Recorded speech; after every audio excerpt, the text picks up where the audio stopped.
सुप्रभात बच्चों। आज मैं आपको सर्वनाम का पहला बता चुकी थी। पुरुषवाचक सर्वनाम किसे कहते हैं, कितने प्रकार के हो, तो सब उसके बारे में, उत्तम पुरुष, मध्यम पुरुष, सबके बारे में मैंने आपको बता दिया है।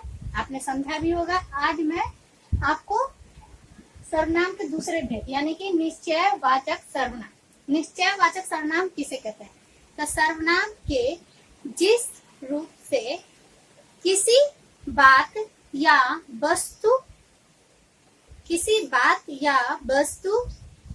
वस्तु का निश्चित रूप का बोध हो, उसे हम क्या कहते हैं? निश्चयवाचक सर्वनाम कहते हैं।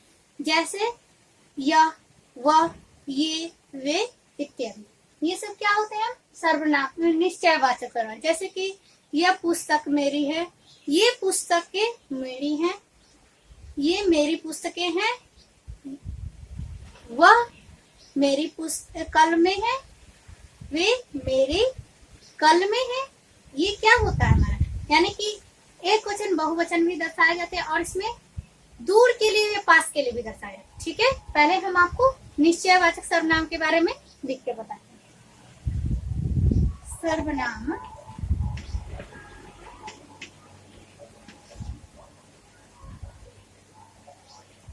सर्वनाम के जिस रूप से किसी बात या इस रूप से किसी बात या वस्तु का निश्चित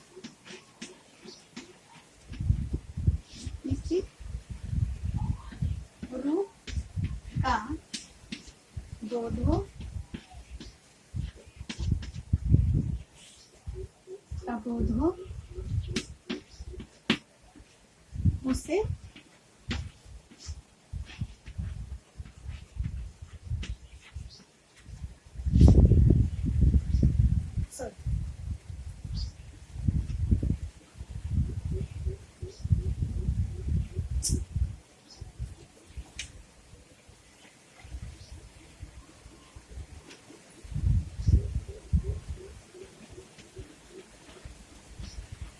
निश्चयवाचक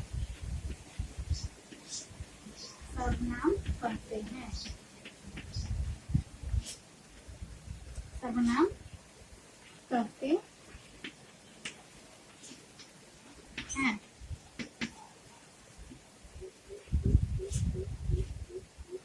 जैसे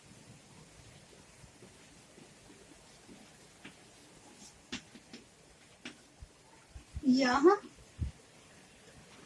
वह, ये, वे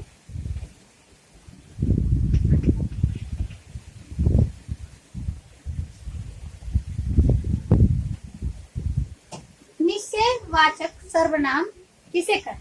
तो सर्वनाम के जिस रूप से किसी बात या वस्तु का निश्चित रूप का बोध हो, उसे निश्चयवाचक सर्वनाम कहते हैं। जैसे यह, वह, ये, वे इत्यादि। यानी कि जिसका निश्चित रूप से ज्ञान हो, यानी कि निश्चित रूप से ज्ञान हो।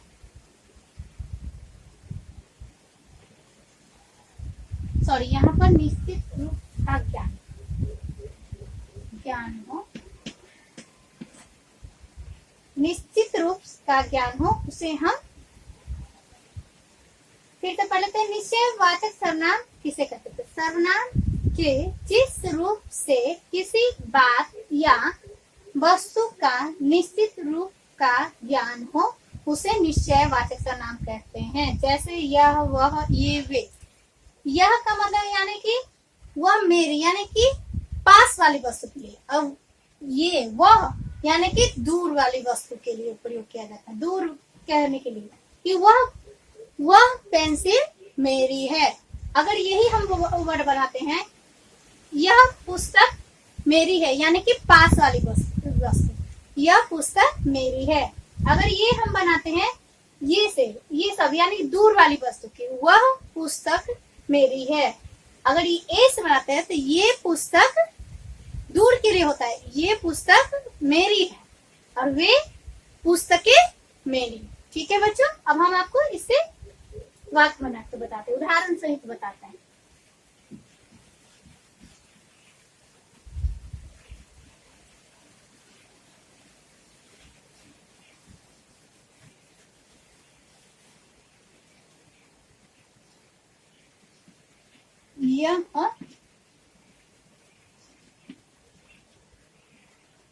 यह मेरी पुस्तक है, सॉरी है। ये मेरी पुस्तकें हैं। वह मेरी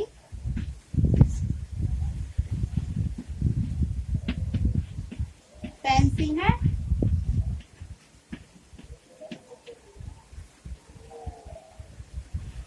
वे मेरी पेंसिलें हैं। ये क्या हो गया, यह मेरी पुस्तक है यानी कि पास से, पास वाली यानी कि बात बोल रहा है, यह निश्चित रूप से, यानी कि यह मेरी पुस्तक, यह निश्चित यानी कि पक्का यह मेरी है पुस्तक, यह मेरी पुस्तक है। ये मेरी पुस्तकें हैं यानी कि दूर, दूर किसी से कह रहा है कि ये मेरी पुस्तकें हैं, तो ये दूर के लिए हम क्या कहते हैं, यानी बहुवचन में हमारा ये शब्द आता है, ये मेरी पुस्तकें हैं। ठीक है बच्चों, वह मेरी पेंसिल है, यानी दूर किसी से कह रहे हैं वह मेरी पेंसिल है। ठीक है बच्चों, वह मेरी पेंसिल है। और ये वे, जो हम वह कह रहे हैं यानी कि वह मेरी पेंसिल है, सिर्फ हम कह रहे हैं, पर वे मेरी पेंसिल है यानी कि दूर, दूर के लिए हम प्रयोग करते हैं, वे मेरी पेंसिलें हैं। ठीक है बच्चों, आपको इतना समझ आ गया होगा। अब हम चलते हैं, आपको अनिश्चयवाचक सर्वनाम किसे कहते हैं। अनिश्चयवाचक सर्वनाम,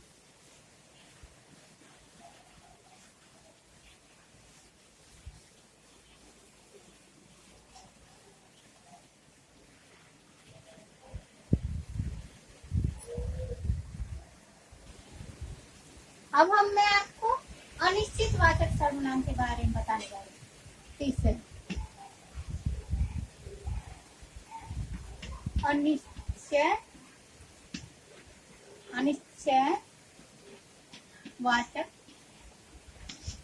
सर्वनाम क्या है, अनिश्चयवाचक सर्वनाम। अनिश्चयवाचक सर्वनाम किसे कहते हैं, तो जिस सर्वनाम में किसी व्यक्ति या वस्तु का निश्चित ज्ञान ना हो उसे हम क्या कहते हैं, अनिश्चितवाचक सर्वनाम। अनिश्चयवाचक सर्वनाम जैसे कोई, कुछ, कौन, ये सब क्या है, अनिश्चयवाचक सर्वनाम। जैसे कि टोकरी में कुछ फल है, कुछ यानी कि टोकरी में कुछ फल है यानी कि उसमें अनिश्चय, हम जान नहीं सकते कि उसमें कौन कौन से फल है, कौन कौन से सेब है कि केले है, तो इसीलिए हमें उसमें कुछ क्या हमारा हो गया, अनिश्चयवाचक सर्वनाम। अब हम आपको लिख के बताते हैं। जिस सर्वनाम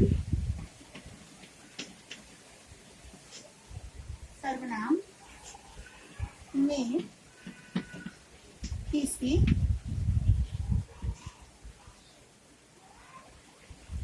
व्यक्ति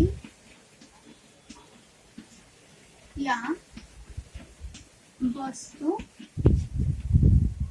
का निश्चित ज्ञान ना हो उसे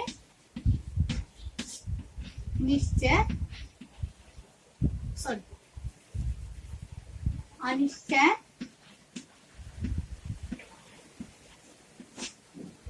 वाचक सर्वनाम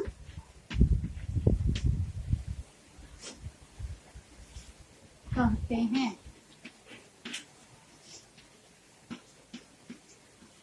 जैसे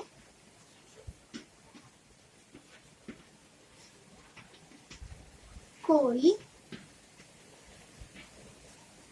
कुछ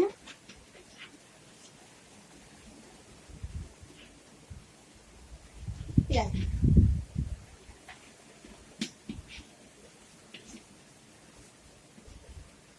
क्या है अनिश्चयवाचक सर्वनाम किसे कहते हैं? तो जिस सर्वनाम में किसी व्यक्ति या वस्तु का निश्चित ज्ञान ना हो उसे हम क्या कहते हैं? अनिश्चयवाचक सर्वनाम कहते हैं। जैसे कोई कुछ इत्यादि। जैसे कि टोकरी, टोकरी में कुछ कुछ फल है। बाहर कोई खड़ा है।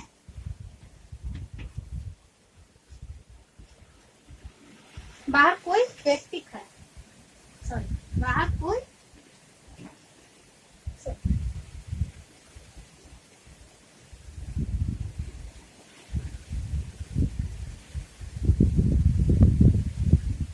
बाहर कोई व्यक्ति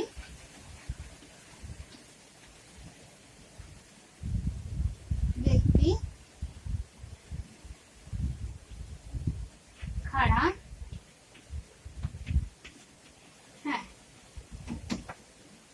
यानी टोकरी में कुछ फल है। टोकरी में कुछ फल है। टोकरी में कुछ फल है यानी कि कुछ फल। ये क्या हमारा हो गया? खड़ा यानी कोई। ये हमारा क्या हो गया? अनिश्चयवाचक शब्द। क्या कुछ है यानी टोकरी में क्या कौन से फल है? सेब है, अनार है, केले है, क्या है? यानी कि कुछ फल है। यानी कि हमें इसके बारे में पता नहीं कि इसमें कौन कौन से फल है।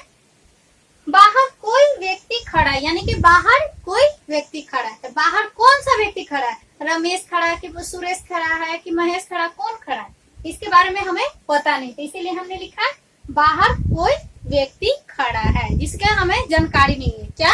निश्चित से ज्ञान नहीं है। क्या कि यही हमें पता रहता कि निश्चित का ज्ञान होता है। तो यहीं पर हमने लिखा रहता बाहर रमेश बाहर खड़ा है, सुरेश बाहर खड़ा है, ऐसे हम लिख सकते थे। पर यहाँ क्या बोल रहा है?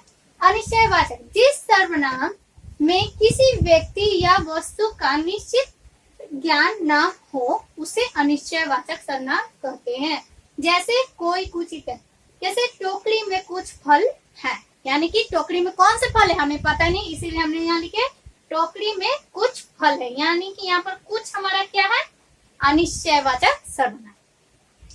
बाहर कोई व्यक्ति खड़ा है यानी कि बाहर कोई गेट पे हमारे कौन सा व्यक्ति खड़ा है हमें कुछ पता नहीं। सुरेश खड़ा है कि महेश खड़ा है कि रमेश खड़ा, कोई खड़ा है हमें पता नहीं। इसलिए हमने लिखा है बाहर कोई व्यक्ति खड़ा है। अब यहीं पर हमारा रहता कि बाहर रमेश का यानी कि हमें निश्चित से ज्ञान होता हो, यानी कि ज्ञान रहता कि हाँ रमेश बाहर गेट पे खड़ा है, तब हमने यहाँ लिखे रहते कि रमेश बाहर खड़ा है। तो क्या हम लिखेंगे यहाँ पर? नहीं, यहाँ पर अनिश्चित का ज्ञान हो यानी कि अनिश्चयवाचक हम पढ़ रहे हैं यानी कि निश्चित से ज्ञान हमें नहीं है। नहीं है तो इसके बारे में हम लिख रहे हैं बाहर कोई यानी कि अनिश्चयवाचक शब्द बाहर कोई व्यक्ति खड़ा है। ठीक है बच्चों, फिर से पढ़ लेते। अनिश्चयवाचक शब्द किसे कहते हैं? जिस सर्वनाम में किसी व्यक्ति या वस्तु का निश्चित ज्ञान न हो उसे हम अनिश्चयवाचक सर्वनाम कहते हैं। जैसे कोई कुछ इत्यादि। ठीक है, इतना आप समझ गए होगा। अब हम चलते हैं चौथे में क्या आपको पढ़ाते हैं? प्रश्नवाचक सर्वनाम किसे कहते हैं। ठीक है बच्चों,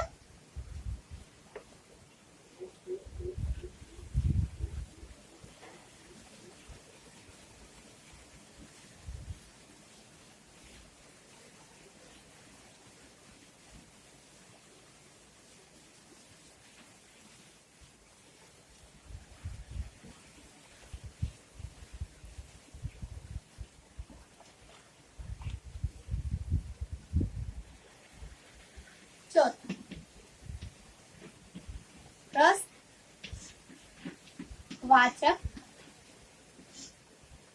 सर्वनाम।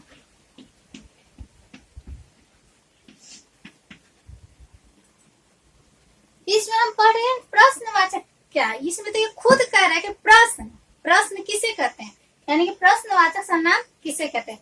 तो सर्वनाम में प्रयोग किए जाने वाले प्रश्नों को हम सर्वनाम कहते हैं। जैसे कि कौन, कहाँ, कब, किसे, कहाँ, ये सब क्या होते हैं, प्रश्नवाचक सर्वनाम होते हैं।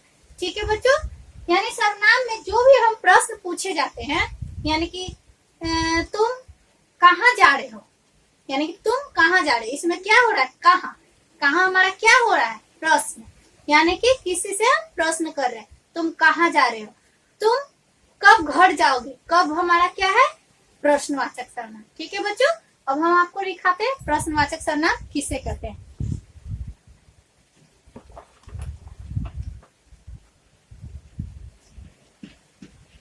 जिस सर्वनामों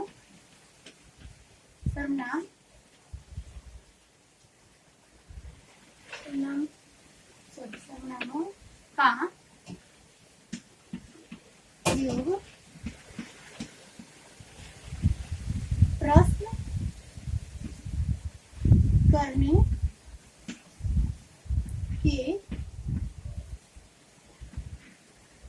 करने के लिए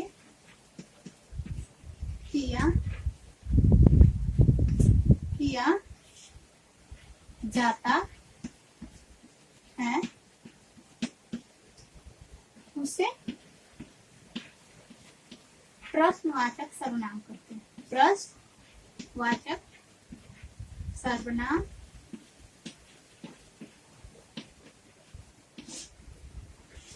कहते हैं।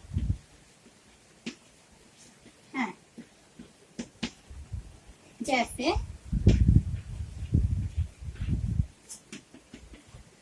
कौन, कहाँ, किसने,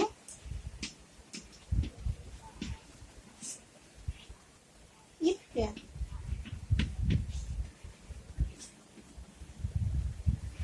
प्रश्नवाचक सर्वनाम किसे कहते हैं, जिन सर्वनामों का प्रयोग प्रश्न करने के लिए किया जाता है उसे हम प्रश्नवाचक सर्वनाम कहते हैं।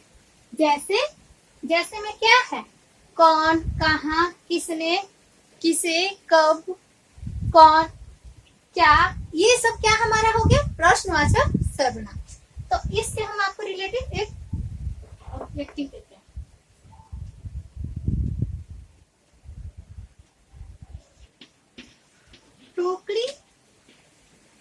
टोकरी में क्या है, टोकरी में क्या है, ये सुन बच्चों, टोकरी में क्या रखा है, फिर तुम कब घर जाओगे,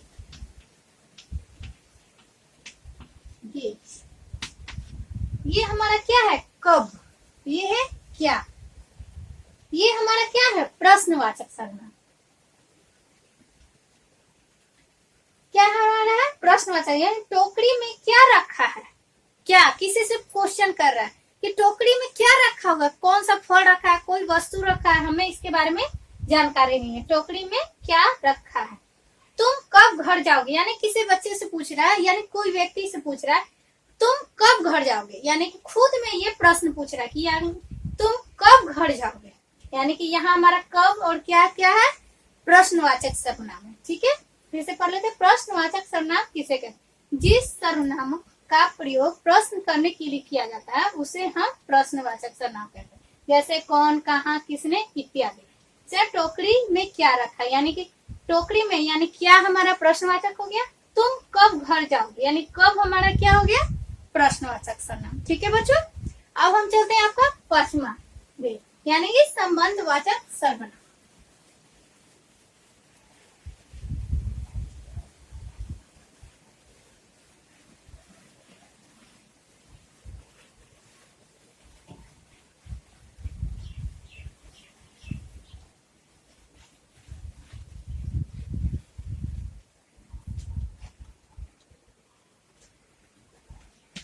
पांचवा, संबंध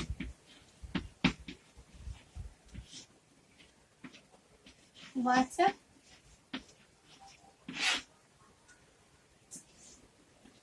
सर्वनाम। संबंधवाचक सर्वनाम किसे कहते हैं? तो जिस सर्वनाम में दो वस्तुएं या अथवा दो व्यक्तियों के एक दूसरे से संबंध जो बनते हैं उसे हम क्या कहते हैं? संबंध के बारे में दर्शाया जाता है, ज्ञान हो, उसे हम क्या कहते हैं? संबंधवाचक। यानी कि एक दूसरे से, यानी कि हम और एक और जो व्यक्ति है उससे हमारे जो संबंध जुड़ते हैं उसे हम क्या कहते हैं? संबंधवाचक सर्वनाम। जैसे कि जैसी करनी वैसी भरनी, यानी कि एक जैसा समान, यानी एक संबंध, यानी जैसी वैसी, जैसा वैसा, ऐसा कैसा, ये सब क्या जो शब्द होते हैं? संबंधवाचक। यानी कि एक दूसरे से संबंध जो जुड़ते हैं उसे हम क्या कहते हैं? संबंधवाचक सर्वनाम। ठीक है बच्चों, अब हम आपको संबंधवाचक सर्वनाम लिख कर बताते हैं। जिस सर्वनाम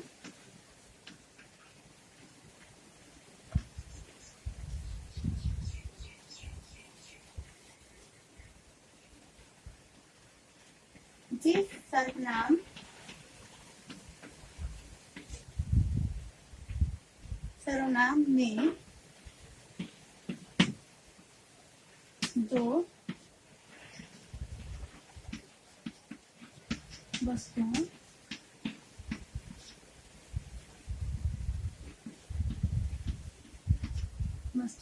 तथा व्यक्तियों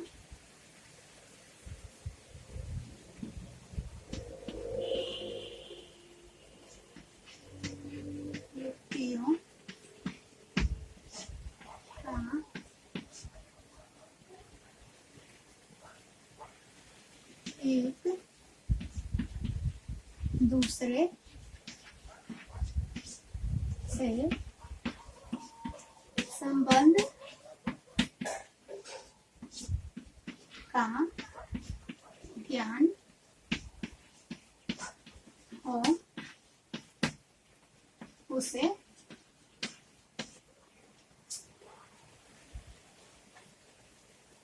संबंध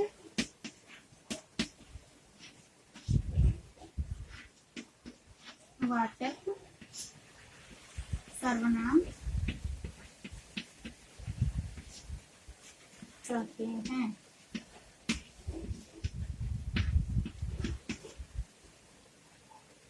जैसे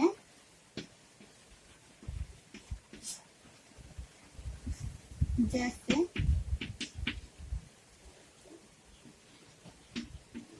जैसा वैसा,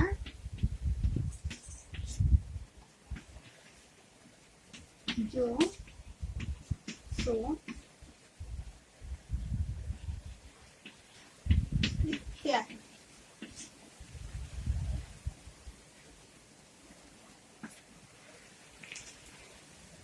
इसे क्या करा? संबंधवाचक सर्वनाम किसे कहते हैं? जिस सर्वनामों में दो वस्तुओं तथा व्यक्तियों का एक दूसरे से संबंध का ज्ञान हो उसे हम क्या कहते हैं? संबंधवाचक सर्वनाम कहते हैं। जैसे जैसा वैसा, जो सो इत्यादि।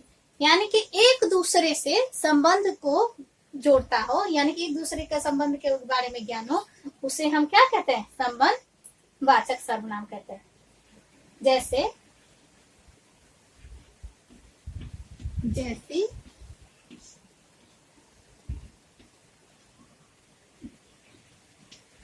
करनी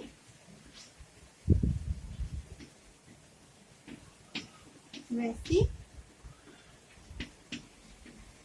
भरनी। ये क्या हमारा हो गया? यानी कि जैसा हम काम करेंगे वैसा ही हमें फल मिलेगा, यानी कि जैसी करनी वैसी भरनी, यानी कि जैसा जो पढ़ोगे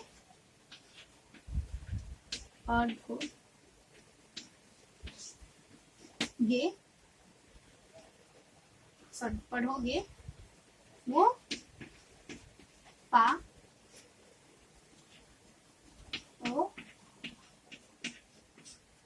पाओगे। ये क्या है, यानी कि जो पढ़ोगे, यानी जो हम पढ़ेंगे वही हम पाएंगे, यानी कि जो पढ़ोगे वो पाओगे। यानी कि दो वस्तुएं, यानी कि जिस सर्वनाम में दो वस्तुएं तथा व्यक्तियों का एक दूसरे से संबंध का ज्ञान हो उसे हम संबंधवाचक सर्वनाम कहते हैं, जैसे जैसा, वैसा, जो, सो इत्यादि। सो होगा, सॉरी बच्चों, सो पाओगे।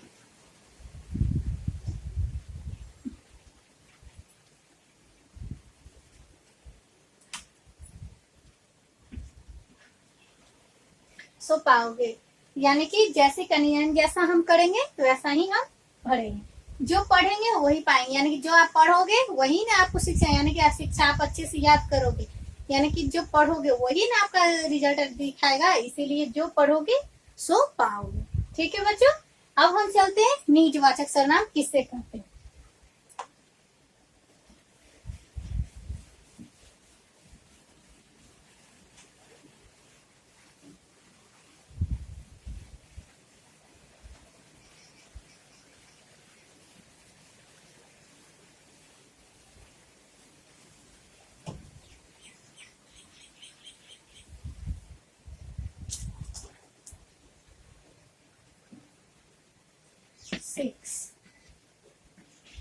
निजवाचक सर्वनाम।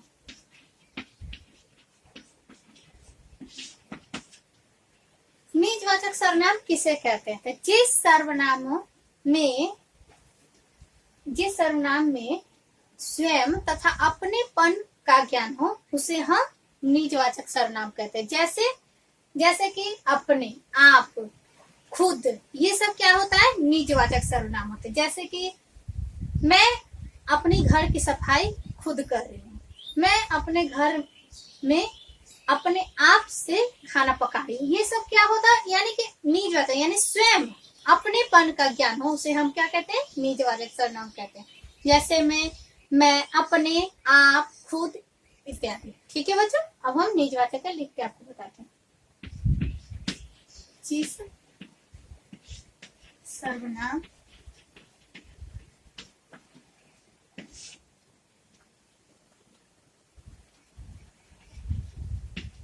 में स्वयं तथा अपनेपन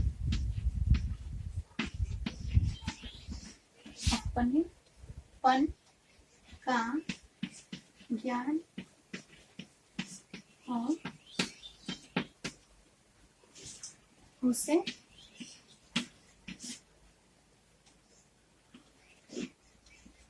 निजवाचक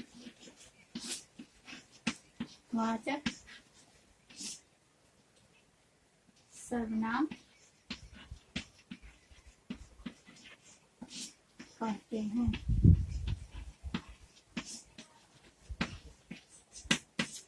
जैसे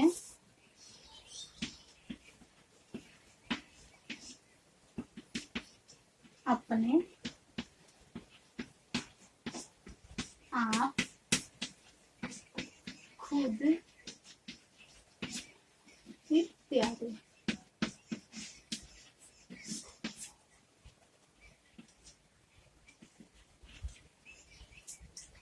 इसमें क्या करें, निजवाचक सर्वनाम किसे कहते थे, जिस सर्वनाम में स्वयं तथा अपनेपन का ज्ञान हो उसे हम निजवाचक सर्वनाम कहते हैं। जैसे अपने, आप, खुद इत्यादि, यानी कि ये अपनेपन से, यानी अपना काम खुद हम कर रहे हैं, जिसे हम उस निजवाचक सर्वनाम कहते हैं। जैसे मैं अपने घर की सफाई स्वयं कर लूंगी। यानी कि इसमें स्वयं क्या है, मैं अपने घर की सफाई स्वयं कर लूंगी। यानी कि इसमें अपने, यानी कि मैं खुद अपने घर की सफाई कर लूंगी।